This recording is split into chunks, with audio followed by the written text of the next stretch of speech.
할렐루야. 하나님은 영광을 받으시는 분이십니다. 우리 하나님만이 영광을 받으시기에 합당하신 분이에요. 우리보다 하나님이 나를 통해서 영광을 받으셨다 혹은 하나님이 우리 가정을 통해서 영광을 받아주셨다 하고 말을 합니다. 물론 이거는 틀린 말은 아닙니다. 그러나 우리가 다른 사람을 가르칠 수 있으려면 여러분들이 본질을 알아야 돼요. 뭐든지 물건을 팔다든지 아니면 사람들에게 학습을 가르친다 할 때는 그 본질이 무엇인지를 알아야만이 되는 겁니다. 하나님은 우리 때문에 영광을 받으시는 분은 절대 아닙니다. 하나님은 영원 전부터 영원까지 오직 누굴 통해서냐면 아들을 통해서만이 영광을 받으신 분입니다. 그래서 요한복음 17장 5절의 말씀을 보면은 뭐라고 하냐면 내가 아버지와 함께 가셨던 영화로서 지금도 아버지와 함께 나를 영화롭게 하소서라는 거예요. 그러니까 아들을 통해서 영광을 받으시고 영화롭게 받으신 분이시라는 겁니다. 그 이전부터 아들을 통해서 영광을 받으시는 분. 그렇기 때문에 하나님께서는 오직 그 아들에게서만의 뭐라고 하냐면 너는 내 아들이라 내가 너를 기뻐하니라고 마가복음 1장 11절에 말씀하셨어요. 또한 요한복음 15장 1절에서 2절에 보니까 뭐라고 말씀하셨냐면 내가 참 포도나무요 그저 참나무요 내 아버지는 농부라. 물론 내게 있어서 갓을 많이 맺는 자는 그 맺지 아니하는 가지는 아버지께서 이를 제거하여 버리시고 무릇 가시를 맺는 가지는 더 가시를 맺게 하려 함이라고 하셨습니다. 예수님께서 말씀하실 때에 포도나무라 하면은 하나님 누굽니까? 농부라고 하셨고 우리는 뭐라고 했죠? 가지라고 하셨어요. 이 말씀은 여러분들이 그냥 포도나무, 가지, 농부 이렇게 생각하시면은 아무 유익이 없습니다. 그런데 이 말씀은 뭐냐면 주님께서 늘 말씀하신 것은 네가 내 안에 내 말이 내 안에 할렐루야. 주님 안에 우리가 심어져 있는 사람이냐 아니냐는 것을 깨달을 수 있어야 된다는 겁니다. 농부가 살아가는 것은 뭐냐면은 다른 것을 살아가지 않으며 농부는 자기의 심었던 나무, 포도나무를 사랑하십니다. 가지가 포도나무에 붙어 있을 때 비로소 농부의 사랑을 받을 수 있는 거예요. 그 가지에서 열매가 맺으면 얼마나 기뻐할까요? 그죠? 그래서 그 가지가 부러질세라. 또 상할세라. 그래서 항상 가지를 잘 쳐주고 그 다음에 특실한 열매를 맺기 하기 위해서 또 뭐예요? 그 열매를 보호할 수 있도록 하시는 것이 누굽니까? 농부라는 겁니다. 우리는 하나님의 아들 안에 있을 때 비로소 우리가 하나님의 사랑을 받을 수가 있습니다. 그런데 많은 분들은 예수 외에 예수 말고 하나님의 사랑을 직접 받으려고 그래요. 그러니까 우리가 삶을 살 때 뭐라고 하냐면 예수 이름으로 살아야 되고 예수 이름으로 가야 되는데 우리 삶 전체를 보면은 입에서는 하나님이 나를 사랑한다고 그래요. 그런 하나님께서 나를 얼마나 끔찍이 아끼는지 하면서 고백을 하는데 정녕 보면은 예수님과 동행을 하지 않습니다. 이 말은 뭐냐면 예수님을 떠났기 때문에 하나님은 사랑하지 않아요. 가지에서 열매가 떨어져 버리면 어떻게 되죠? 나무에서 가지가 떨어지면 어떻게 되죠? 그거는 열처식 농부는요 잘라버리는 거예요. 그러나 그 나무에서 가지가 끝까지 붙어지고 그 가지 나무에서 주는 영양분을 끝까지 잘 빨아먹고 또 뭐에서 열매 맺었을 때를 그 가지를 얼마나 귀하게 여기는지 바람이 불세라 또 새들이 올세라 또 태풍이 올세라 뭐 여러 가지 일들을 누가 하십니까? 농부가 다 하고 있다는 겁니다.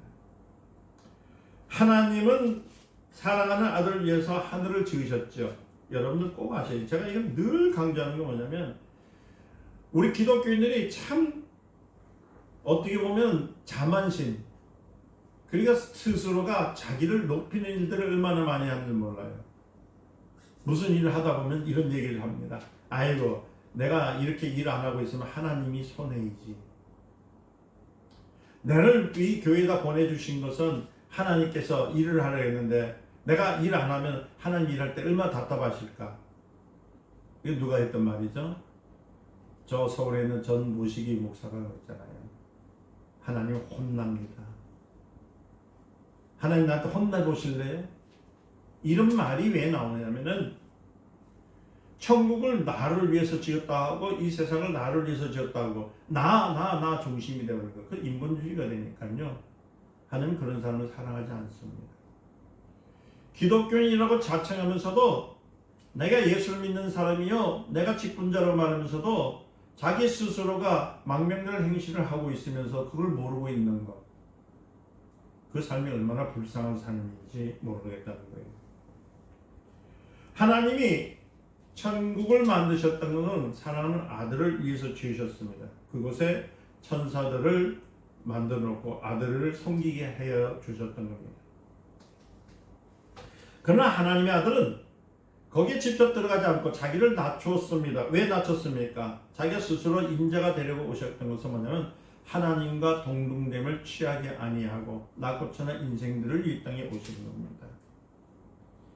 이때 우리 인간도 하나님의 아들을 돕는 존재로 지음을 받은 겁니다. 그러니까 여러분들이 하나님께서 지으셨으니까 물론 여러분들이 볼 때 우리 동식물들 또 미생물들 뭐 지렁이나 여러 가지 동물 벌레들을 볼 때는 보다는 낫지요. 그러니까 하나님은 나를 특별히 사랑해서 인간을 만드셨다라고 여러분들이 역설을 할 수 있어요.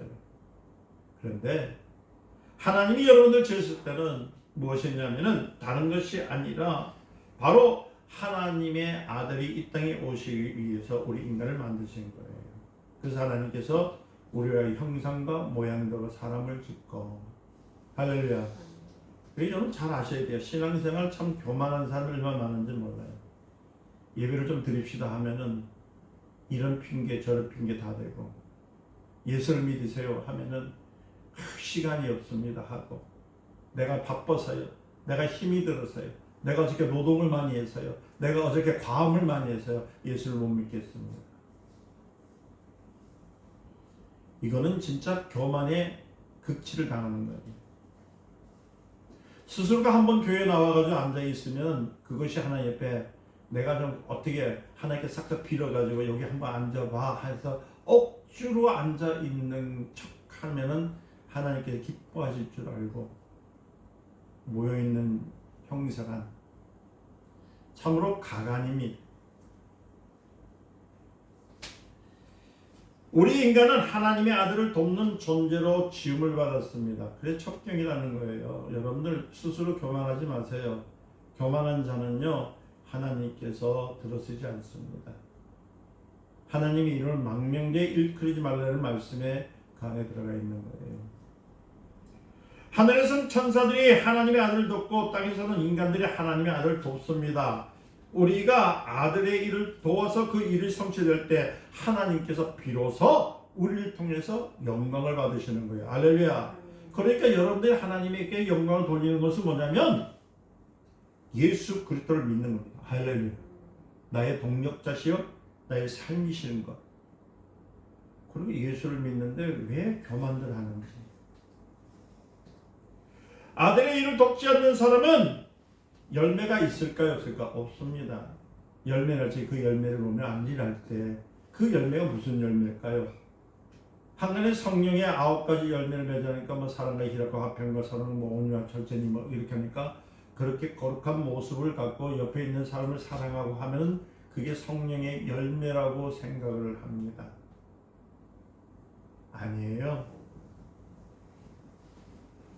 그런 것도 지금 자꾸만 세상적인 방법을 할까 그 인본주의 사고가 있으니까 교회 내에서 바람 피우고 간음하고 음란하고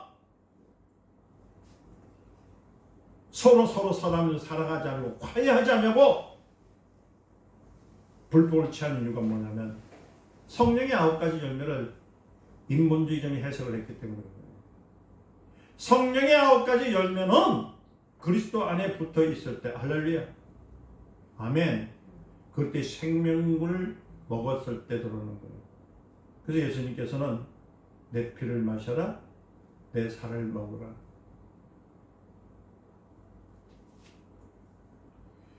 아들의 일을 돕지 않는 사람은 열매를 맺지 못하는 포도나무의 가지와 같아서 밖에 버려지는 거예요.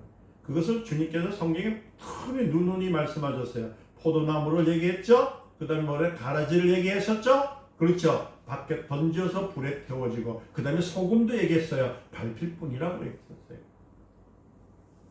이 말은 예수와 함께하지 않는, 예수 삶 속에 들어가지 아니하는 사람은 성도가 아니라는 얘기예요.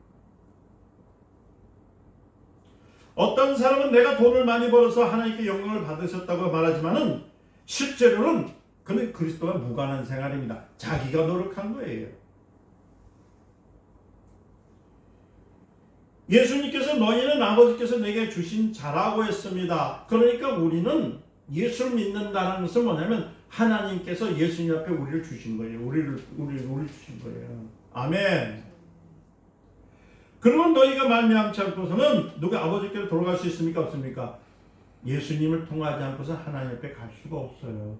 천국 가고 싶죠? 기존교회에서는 예수 믿으면 구원받는다고 하죠? 그럼 믿는다는 전제가 뭘까요? 입으로만 믿는 거예요? 나 예수 믿어요. 이러면 여기 넷들에 예수 믿는 자 이렇게 내 명체도 달려요? 그래서 천국 가요? 못 가요. 믿는다는 전제가 무엇인지를 모르니까.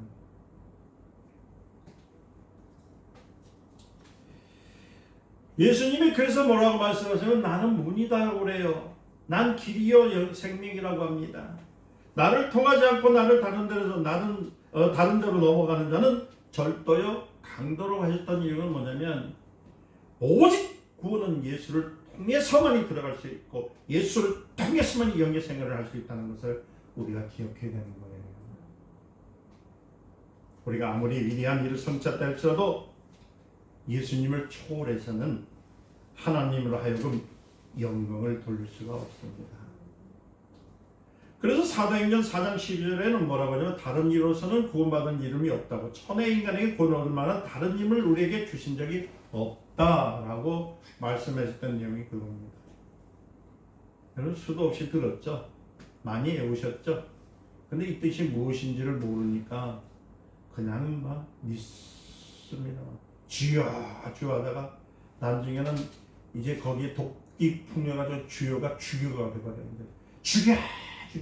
왜? 죽이면 천국 간다니까. 믿음도 없으면서 무슨 그런 아주 그냥 강팍한 심령으로 사는지. 우리는 예수께 속한 자입니다. 여러분들 보세요. 어린아이가 보물처럼 아끼고 가지고 노는 것은 어른들이 볼 때는 어때요? 그 장난감 볼 때 별거 아니잖아요. 어린아이들이 소꿉장애 할 때 보면 기가 막혀. 그 가짜를 가지고 얼마나 재밌게 놀아. 엄마 놀이도 하고 아빠 놀이도 하고 말이야. 남자들은 칼 주면 대장 노릇도 하고 총 주면 말이야 장군 노릇도 하고. 어른들이 볼 때는 어때요? 참 같지 않아요.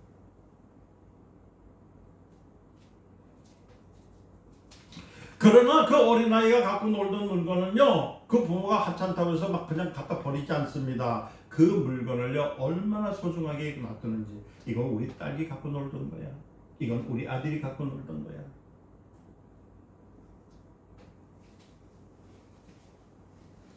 이와 마찬가지로 하나님께서는 우리를 도우시는 것은 우리가 그리스도에게 속해 있기 때문에 우리를 도와주시는 것이지 여러분들이 잘나서 도와주는 거 아니요.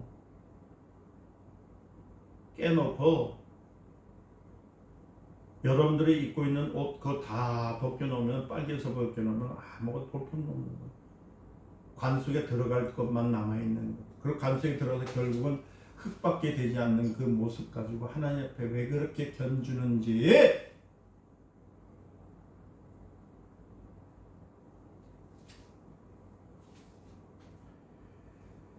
그렇기 때문에 우리는 그리스도 안에 소속감을 가져야 됩니다. 그게 예수 믿는 거예요. 다시 말씀드립니다. 우리는 그리스도에 대한 소속감을 가져야 됩니다. 아멘. 그리스도 안에 소속감. 나는 예수와 함께 있다. 따라서 나는 예수와 함께 있다. 이게 바로 소속감입니다. 명성께 왜 오십니까? 그냥 오세요? 이 교회 보러 오실 것 같으면 여기 오지 마세요. 저 크고 화려한 교회 가시면 됩니다. 반짝반짝거리고 화려한 스포트라이트에 비춰가면서 한 번씩 여러분들 얼굴 쫙 비춰주고, 오늘도 헌금한 사람하고 제가 그 소리 듣고 깜짝 놀랐네요. 거기 뭐예요? 슬라이더에다가 이름을 띄워가지고 오늘 11조 하신 분, 예배를 드리러 온 것입니까? 자기 이름을 나타내려고 교회 오는 겁니까?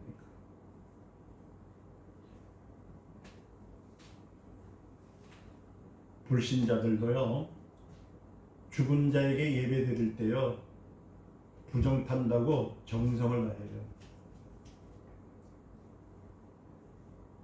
얼마나 정성을 다하는지. 옛날에 어머니들이 자식들이 멀리 가게 되면 새벽마다 일어나가지고 그 찬물을 떠놓고요, 뭘 하냐면은 빌어요. 뭐 이름도 모르는 신에게 내 자녀 잘 되게 해달라고 정성을 드립니다. 근데 오늘날 우리 보면은 너무 자유스러워, 기독교인들이. 그 좋은 것, 그 나쁜 것 아니에요. 좋아요. 무엇이 없기 때문에 그런지 아세요? 금방 말씀드린 것처럼 물을 떠놓고 거기다 비는 것은 그 아들의 어머니의 소속감이에요. 소속감. 내 자녀라는 소속감. 아멘. 내 자녀라는 소속감 때문에 이름 없는 그 귀신에게도 내 자녀를 보호해달라고 물을 떠놓고 기도한다. 하물며 살아계신 하나님, 우리의 생명을 주신 하나님, 우리 영혼을 보존하신 하나님, 영원히 함께하신 하나님 옆에 예배드리는 모습들이 왜 그렇게 세상 말로 지랄 같은지.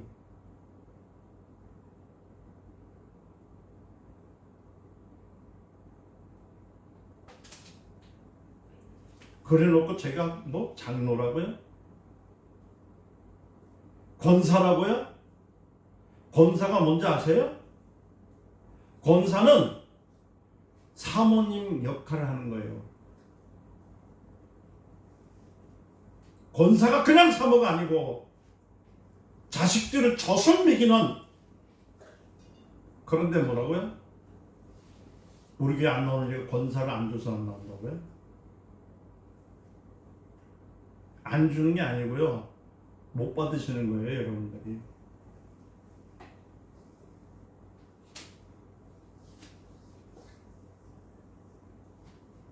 그리스도인의 관심도 없는 사람이 하나님께서 자기 때문에 영광을 받으신다고 생각하는 이 착각을 하는 사람들이 얼마나 많은지 몰라. 지금 내가 드리는 예배가 하나님 영광 받아주신다고 착각 속에 사는 사람들이 얼마나 많은지 몰라. 우리는 그리스도 안에서 그리스도로 말미암아 하나님께 영광을 돌릴 수 있는 것이지, 그리스도가 없으면 하나님께 영광을 못 돌리고 있다는 사실을 왜 모르는 거냐고. 그 한량한 그 자존심 가지고 예배를 드립니까?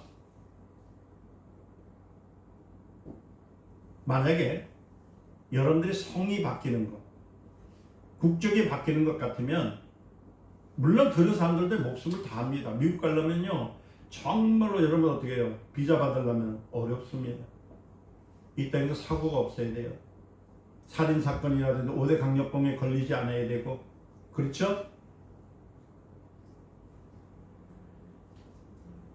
너무 많은 사람들이 값없이 구원에 대한 이것들을 헛전하다 보니까 생명들이 다 어디로 가는지 모르고 있다는 거예요.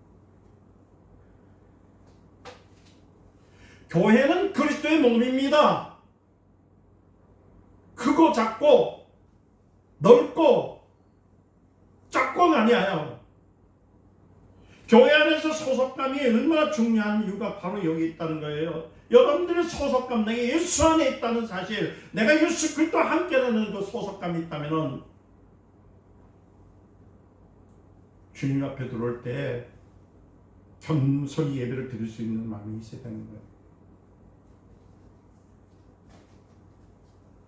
교회에 대한 소속감이 없기 때문에 신앙생활을 하다가 쉽게 타락하는 이유가 거기 있다는 거예요.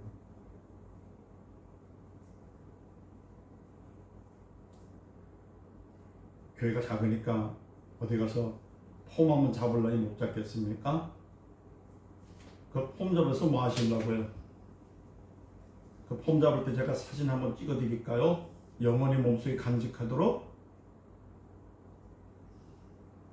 오늘 저녁이라도 주님께서 여러분들 부르실 때 너 어디에 소속감이야? 그럴 때 명성교회입니다. 명성교회 그리스도와 함께 소속감이 있습니다. 이렇게 정정당당히 여러분들 얘기할 수 있습니까? 그런 마음이 있어야죠. 우리 교회 작아요. 말도 못하고. 그것도 부산의 병방에 있는 조그마한 교회라고 생각하고.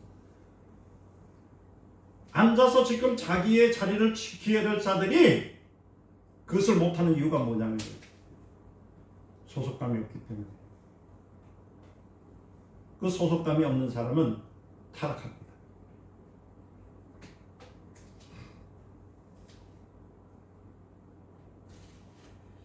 그리스도께 속한 사람은 누구나 교회에 대한 소속감을 가지고 교회가 하는 일에 동참을 해야 되는 거예요. 목회자가 참 힘든 게 그겁니다.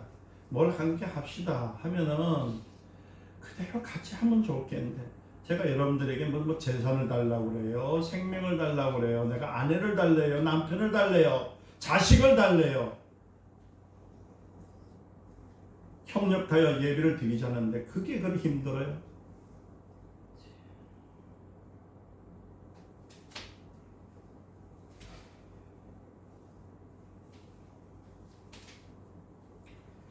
우리나라 사람들은 종교심 때문에 교회에 다니면서 종교 생활을 하려고 해요. 엄청난 사람들입니다. 물론 종교는 사회 정화에 있어서 중요한 역할을 합니다. 그러나 그리스도에 대한 그 소속감이 없이 종교감을 가지고 이 종교심만 가지고 신앙생활을 하면은 하나님의 관심은 절대로 받을 수가 없습니다. 그리고 어떤 일이 있더라도 하나님은 그런 사람을 사랑하지 않습니다.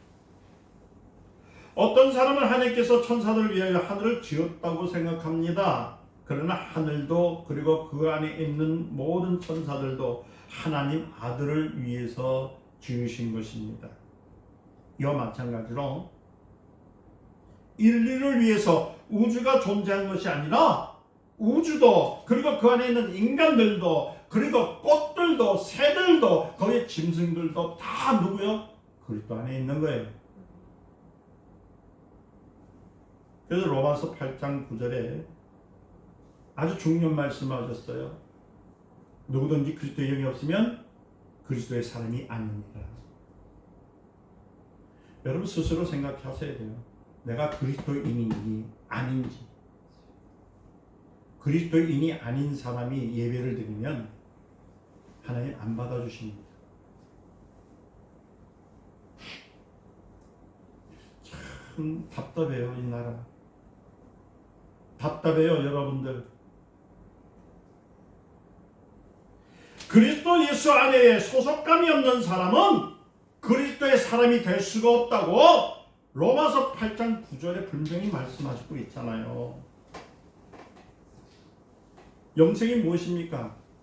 영생은 그리스도의 사람들에게 마련해 주신 하나님의 선물입니다.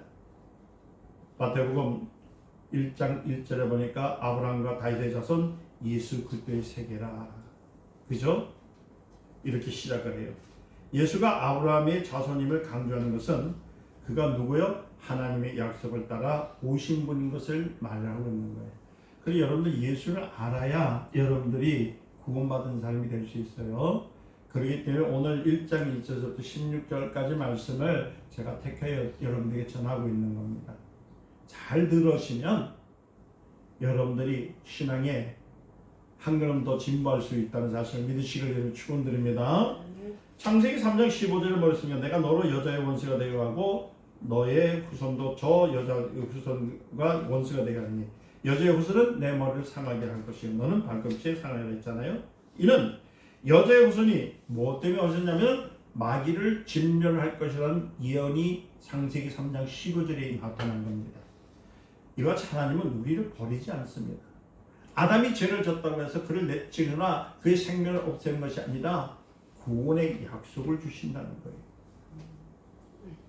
하나님은 여자의 후손에 오실 길을 예비하시기 위해서 누구를 택했냐면은 아브라함을 택한 거예요. 그러니까 여러분들이 아브라함과 이삭과 야곱의 축복이 내게 있습니다 하는 것은 뭐냐면 다른 것이 아니라 하나님께서 여자의 후손 길을 예비하기 위해서 아브라함 택한 것처럼 할렐루야, 하나님의 하시는 일들, 하나님께 약속하신 일들을 우리가 일하기 위해서 그를 믿는 겁니다. 할렐루야.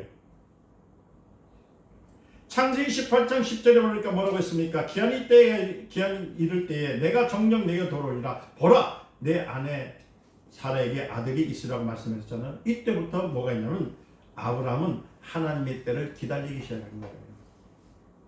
자, 여러분들 아브라함의 후손입니까? 그러면 하나님의 때를 기다리셔야 돼요. 하나님 때가 어디 있습니까? 벌써 창세부터 계시록까지 올 때면 이미 다 이루어졌지만 한 가지 안 이루어진 게 있겠어요. 어디입니까? 재림입니다.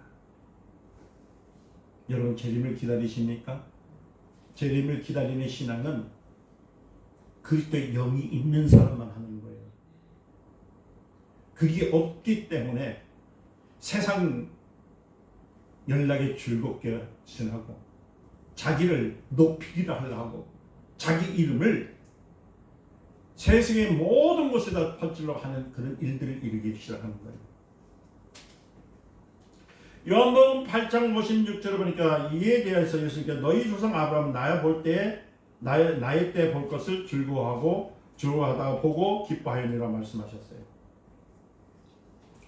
아브라함과 사라는 육체의 능력으로는 아이를 가질 수 있습니까? 없습니다. 그러나 하나님께서는 불가능이 없으셔. 하나님께서 자신의 때에 반드시 아브라함에게 돌아올 것을 증명했습니다. 그래서 창세기 17장을 넘어가면은요 15절 16절에 또 아브라함에게 이르시기를 내 아내 사라의 이름을 사레라 하라. 그죠? 사라가 아니라 사레라 하지 말고 사라라 하라. 내가 그에게 복을 주어서 그로 내게 아들을 낳아주게 하며 내가 그에게 복을 주어 그로 열국의 아비가 되게 하리니 민족의 열왕이 그에게서 나니라. 아브라함의 아내는 이미 경수가 끊어졌습니다. 그러나 하나님께서 그에게 약속을 합니다. 여기서 우리 중요한 것은 뭐냐면은 하나님의 말씀은 1.1억도 틀림이 없다는 것을 우리가 알아야 되는 거예요. 예수를 믿는다는 것은 뭐냐면 하나님의 말씀을 믿는 것이거든요. 우리 인간으로서는 도저히 불가능한 일들 할 수 없지만은 하나님께서 하시고자 하면은 이루어집니다. 당시 아브라함에게 누가 있었습니까? 이스마엘이라는 아들이 있었습니다. 이스마엘은 아브라함이 사람의 뜻대로 그러니까 육체의 능력으로 낳은 아들입니다. 그러니까 힘이 있을 때 낳았다는 겁니다. 반면에 이삭은 누굽니까? 아브라함이 육체의 힘을 갖고 난 것이 아니라 하나님의 약속으로 얻은 아들이 이삭입니다. 할렐루야. 이삭을 독자로 말하는 이유가 여기 있다는 것입니다. 다시 말씀드리면 하나님은 아브라함의 자손들 중에서 민족의 열왕이 나올 것이며 그 왕들 가운데서 만왕의 왕이 나올 것을 이미 약속하셨다는 겁니다. 그래서 창세기 22장 16절과 17절에 아브라함이 이제 자녀를 낳죠. 이삭을 낳았을 때 하나님께서 이삭을 바치라고 해요. 그때 명령에 따라서 아들을 제물로 바칩니다. 아브라함이 왜 제물로 바쳤을까요? 하나님의 약속을 붙들었기 때문에. 아브라함의 믿음을 보신 하나님께서 아브라함에게 내가 이같이 행하여서 내 아들 독자를 아끼지 아니했은즉, 여기서 중요한 얘기는 아끼지 아니했다는 사실에 대해서 여러분이 기억하셔야 돼요. 이 말은 뭡니까?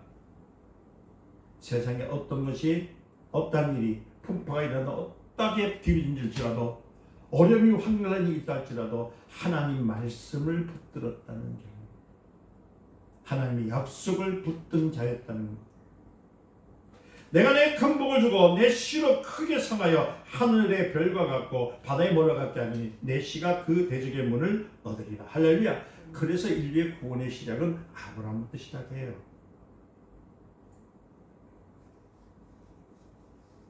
다시 말씀드리면 아브라함을 통해서 그 대적의 문을 열 수 있도록 그 할 수 있는 독생자를 보내주신 하나님의 약속, 우리 주 예수님께서 이 땅에 오실 것을 이미 약속하셨다는 겁니다. 예수 그리스도는 또한 누굽니까? 다윗의 자손으로 오셨습니다. 이는 왜 다윗의 자손으로 오셨을까요? 바로 왕으로 오셨다는 의미예요. 그래서 왕중왕이죠. 만왕의 왕이시죠. 그냥 예수님께서 십자가에서 죽으시고 피 흘리셔서 왕이 된 것이 아니라 이미 왕의 가정에서 왕이기 때문에 왕으로서 오신 것이에요. 왕이 될 수 있는 것은 왕계의 부분입니다. 그래서 다윗은 하나님을 세우신 왕이잖아요. 그래서 이스라엘이 애굽에서 강제 나올 때 그들은 아직 왕국이 없을 때였습니다. 그 왕국에는 백성과 국토 왕이 있어야 되잖아요. 하나님께서 이스라엘 민족에게 가나안이라는 국토와 다윗이라는 왕을 주심을 통해서 이제 완전한 국가로 인정하게 됐던 겁니다. 그것은 왜 그랬을까요? 다른 것이 아니라 왕이신 예수님께서 이 땅에 오실 것을 주님께서 우리에게 허락해 주신 거였다는 겁니다. 다시 말씀드리면 하나님께서는요, 예수 그리스도를 왕으로 오시게 하신 것은 마귀를 합법적으로 심판하기 위해서, 세상의 왕을 심판하기 위해서 반드시 또 다른 왕이 와야 되거든요. 여러분, 전쟁이 일어날 때요, 지금도 그렇지만은 우리가 그렇잖아요. 지금은 폭탄 떠치고 그러지만 옛날에는 이 전쟁 이럴 때 왕이 나가거든요. 아니면 왕이 안 나가면 누구예요? 왕의 신복이 나갑니다. 그래서 싸웠을 때 조물애기들 밑에 있는 쫄자들을 아무리 백날 백리 천만 명 죽여도요 소용이 없어요. 누굴 죽이면 돼요? 그 우두머리를 죽이면요 1000만 명이 아니라 15만 명이 있더라도 항복하게 돼 있는 거예요. 그 우두머리를 죽여버리면 그 나라 왕도 그때부터는 포로가 되게 돼 있는 겁니다.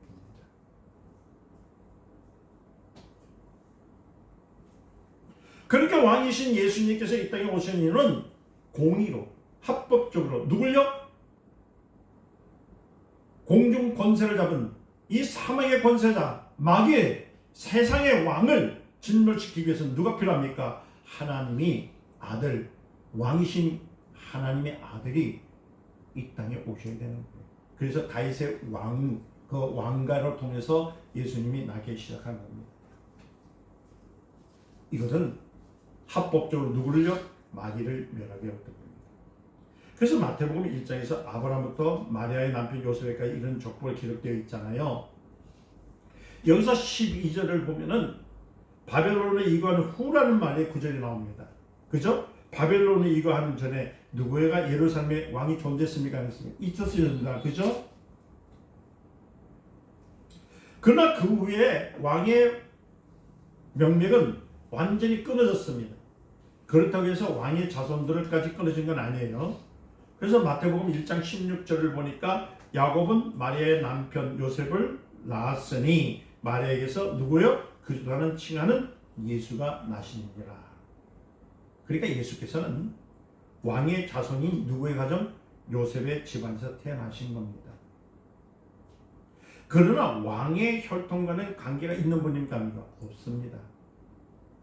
사람들은 그가 다윗의 솔로몬, 그러나 르호보암을 거쳐서 마땅한 야곱, 그 다음에 요셉에 이르는 왕의 혈통을 이어받았다고 생각하는데, 그러나 예수님은 다윗의 자손 가운데 오시는 분이었지 다윗의 혈통을 이어받는 분은 아니라는 걸 아셔야 되는 거예요. 만왕의 왕은 다윗의 혈통을 받고 오신 분이 아니십니다. 여기서 우리는 누가복음 3장에 나오는 예수 그리스도의 족보를 확인할 수가 있어야 돼요. 마태복음 1장과 누가복음 3장의 족보를 차이를 보면은 마태복음의 족보는 조상에서부터 시작해서 자손에게까지 내려오게 됩니다. 그래서 유대의 간섭에 따라서 이런 형태의 왕의 족보를 기록할 때만 대록이 있거든요. 그러니까 평민의 족보에는 누가복음의 경우에처럼 요셉 이상의 헬리어, 그 다음에 그 이상의 마띠어, 그 이상 네이어 하는 식으로 아래에서 위로 올라가게 되어 있습니다. 다윗부터 요셉에까지 계보를 보면은 마태복음은 다윗, 솔로몬에서 야곱, 그다음 요셉에 이어집니다. 그런데 누가복음에서는 다윗서부터 나단으로 시작해서 헬리, 그다음에 요셉으로 이렇게 거꾸로 올라가고 있다는 거예요. 이게 무슨 차이가 있을까? 누가복음 3장 23절에 요셉 이상은 헬리오 했는데 헬리는 누구요? 요셉의 아내 마리아의 아버지입니다. 이해되셨습니까? 헬리가 누구라고요? 요셉의 아내 마리아의 그죠? 아버지입니다. 그러니까 예수는 요셉의 가정에서 태어났습니다. 그러나 그는 요셉의 혈통을 이어받는 분이 아니고 동정녀 마리아를 통해서 태어나신 분인 것을 누가복음은 가리키고 있다는 거예요.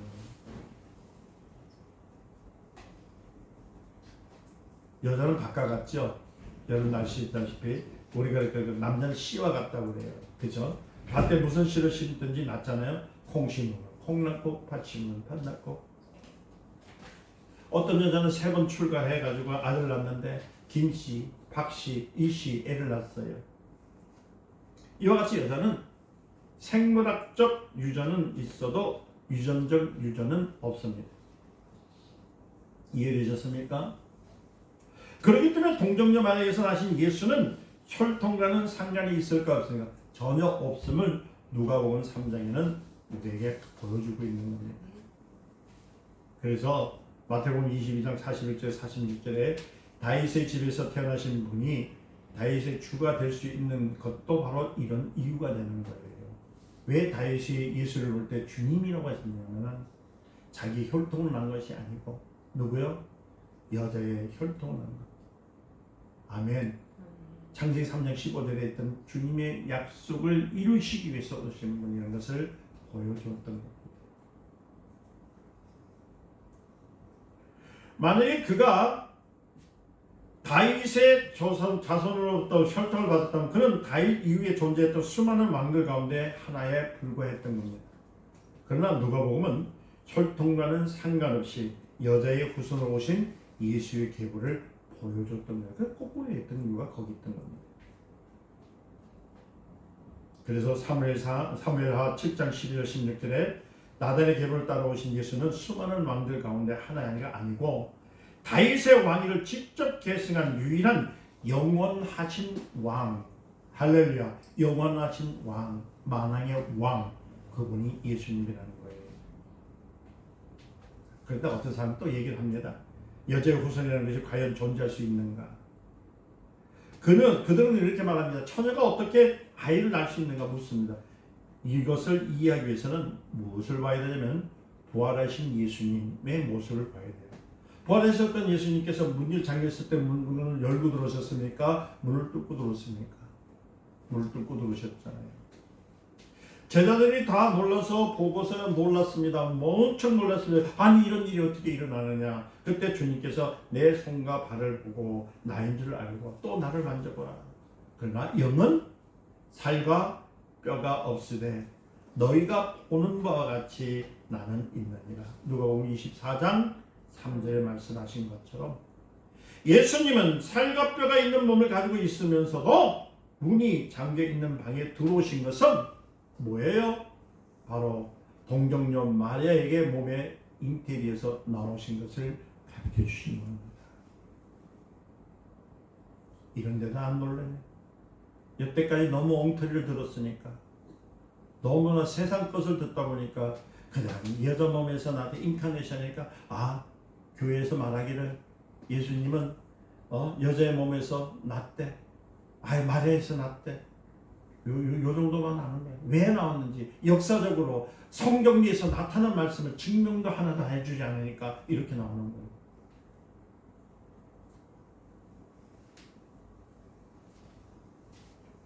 오늘 목사님 설교 좀 길겠네요. 좀 길게 합시다. 오늘 이 시간 여러분들이 이 말씀을 안 듣면 평생 못 들어요. 이 말씀을 안 듣고 여러분들이 생명이 돌아가신다면은 하나님께 물었을 때 답을 할 수가 없어요.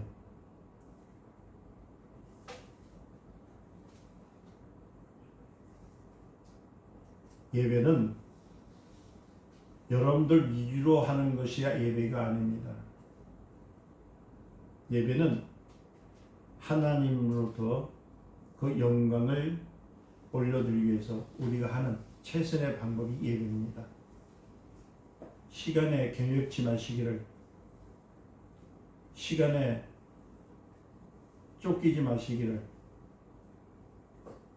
주일날은 약속하지 마세요. 옛날에는 설교요 3시간씩 했어요. 7시간씩도 했고요. 영국에서는요 설교 몇 시간인지 아세요? 은혜가 내릴 때 12시간, 20시간씩 했어요. 그래도 한 사람도 꼼짝하지 않았어요. 왜요? 하나님의 말씀이기 때문에. 하나님이 나에게 직접 주신 말씀이라고 그들이 믿었기 때문에.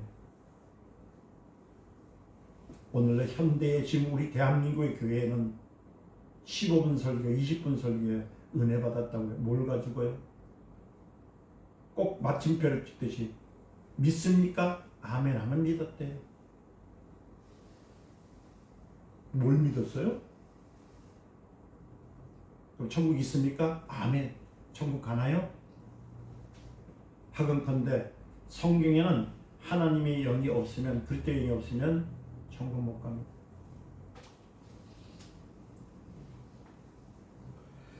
하나님의 아들이 성령으로서 마리아의 몸에 잉태된 것도 이와 마찬가지라는 것을 아셔야 되는 거예요.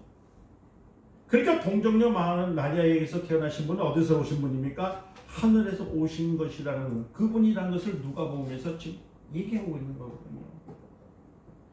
예수 그리스도는 침례를 통해서 아브라함과 다윗의 자손이라는 땅에 속한 신분을, 장사를 지내시고 이제 하나님의 아들로서 삶을 시작한 거예요. 그러니까 부활은 뭐냐면요, 잘 아셔야 돼요. 세례와 부활의 차이가 뭔가. 세례 받으셨죠 여러분들? 그러니까 직분들 받았을 거 아니에요. 세례라는 것은 뭐냐면, 세례와 부활이라는 것은 차이가 그렇게 있는 것이 아니에요. 세례라는 것은 뭐냐면 나를 죽인 겁니다. 그리고 내가 누구한테요? 예수님 앞에 들어갔다는 겁니다. 내가 예수 안에 있다는 사실이에요. 그것을 증명하는 것이 부활입니다. 예수님이 보여주셨어요. 죽었다가 부활하셨잖아요. 그리고 하나님 나라에 가셨잖아요. 아멘.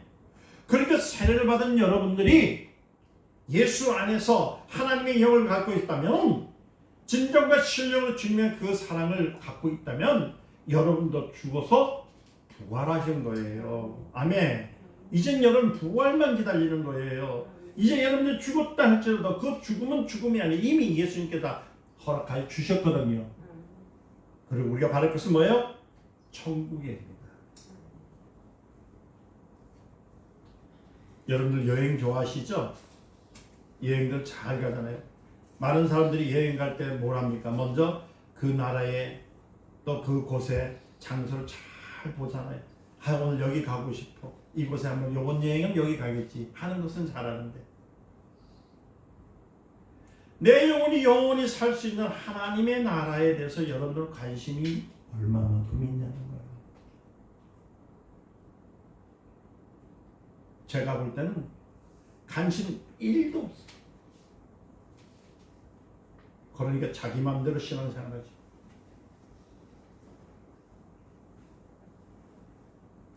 관심이 1이라도 있으면 하늘을 우러러 볼 수 있는 거예요. 예수님을 찾는 겁니다.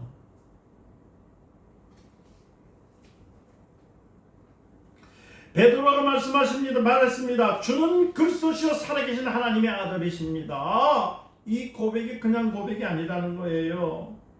그러니까 하나님께서 뭐라 그러냐, 바요시노나 네가 복이 있도다. 무슨 복?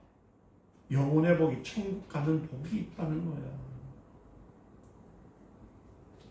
이것을 알 수 있는 것은 혈육이 아니요 하늘에 계신 내 아버지께서 하신 것이라. 또 내가 너에게 이르노니 너는 베드로라. 내가 이 반석 위에 내 교회를 세우리니 음부의 권세를 이기지 못하게 하느니라. 다시 말씀드리면 죽음의 권세, 할렐루야, 지옥의 권세가 사라지는 거예요. 그의 고백은 성경은 요한복음 20장 30절에 31절에 예수님께서 제자들의 앞에서 이 책에 기록되지 아니한 다른 표적도 많이 있다고 했어요. 오직 이것을 기록하면 너희로 예수께서 하나님의 아들로 그리스도 되심을 믿게 하려 하시니라. 다시 한번 묻습니다. 여러분들은 예수님을 하나님의 아들로 믿습니까? 그리스도로 믿으십니까? 그런데 왜 예수님은 안 믿고 왜 사람들을 믿는지 의문이 많네요. 성경 기록의 목적은 다른 것이 아닙니다. 우리로 하여금 예수 그리스도 하나님의 아들 그를 믿게 하는 것기 위해서 성경이 기록되어 있다는 거예요. 우리는 하나님을 본 적이 없습니다. 그러나 예수님께서 하나님의 아들인 것을 믿습니다. 아멘. 하나님의 아들을 시인하는 것은 눈으로 볼 수 없지만은 하나님의 존재를 시인하는 거예요. 그래서 그 시인을 잘하기 위해서 성경을 읽는 것이지, 성경 몇백 도 통독 많이 해가지고 머리 좋기 위해서 있습니까? 남한테 자랑하기 위해서요?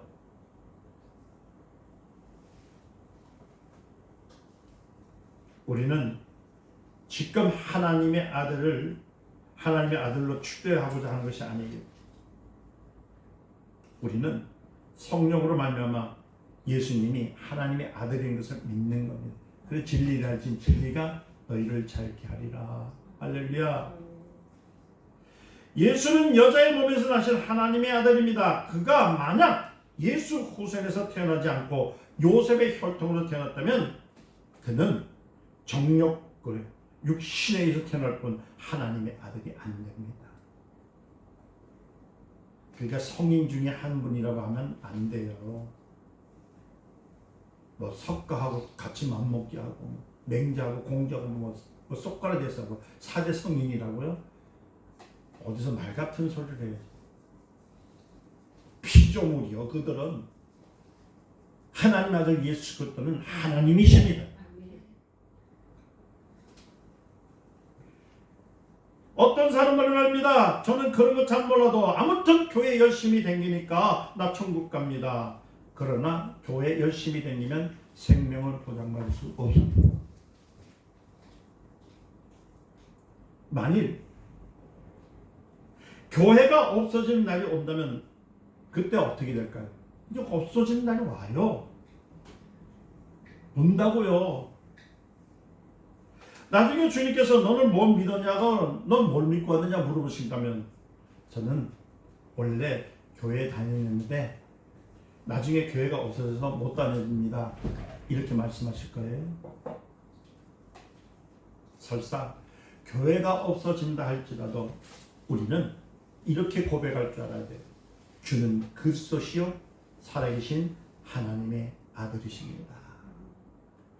그러니까 교회 보고 다니지 마. 우리 교회가 작아서 작다고 얼마가 작다고? 이게 왜 작아? 꼴값 하네 세상 말로.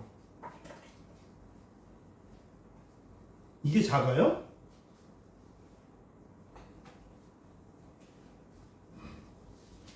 자기 입에서 그리스도를 신도 못하는 것은 무슨 교회 되긴다고 생각하겠어요?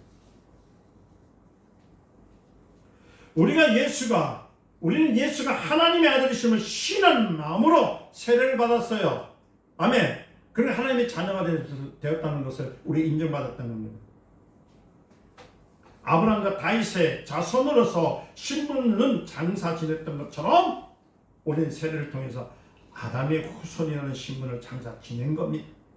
이젠 세상 것 없어요. 나는 김신이, 박신이, 이신이, 최신이 이거 상관없어요. 우리는 그리스도인입니다. 세례는 단순한 종교의 의식이 아니에요. 이 세례는 나를 죽인 겁니다. 그런데 아직까지도 고집을 피워요? 그럼 다시 죽어야죠.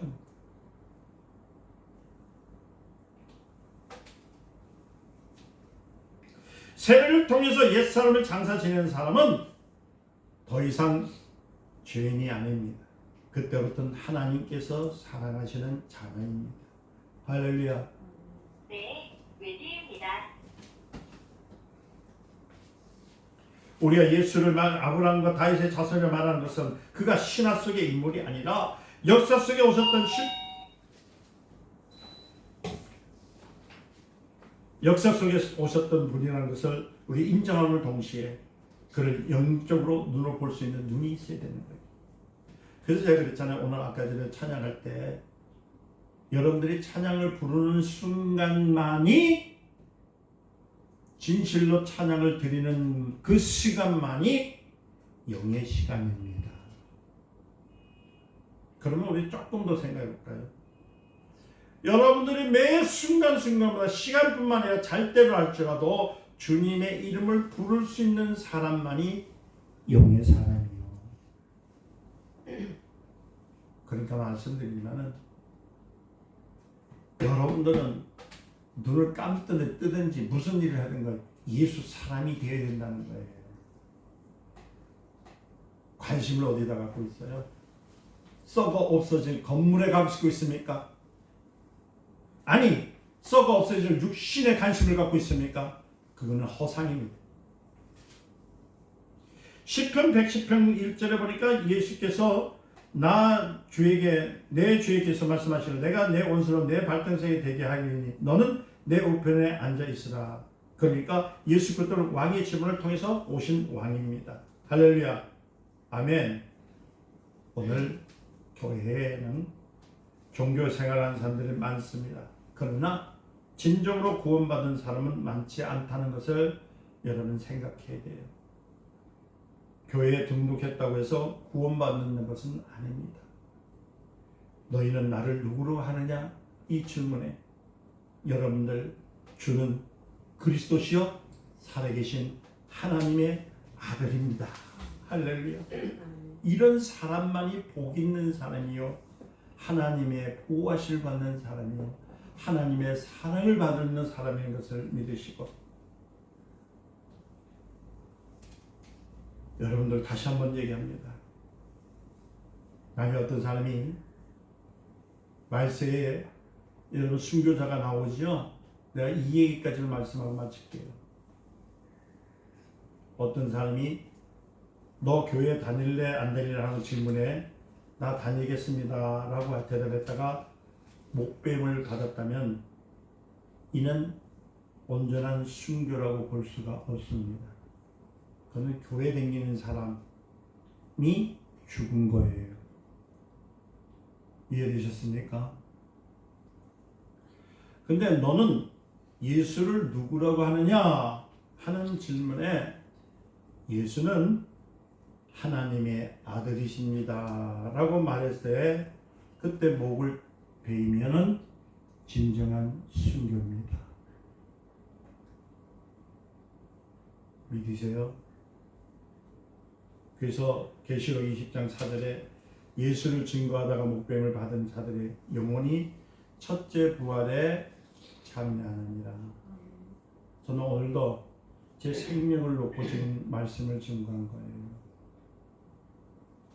여러분들도 예배를 드릴 때 주는 그리스도시요 살아계신 하나님의 아들입니다 라는 그 고백 속에서 예배를 드려서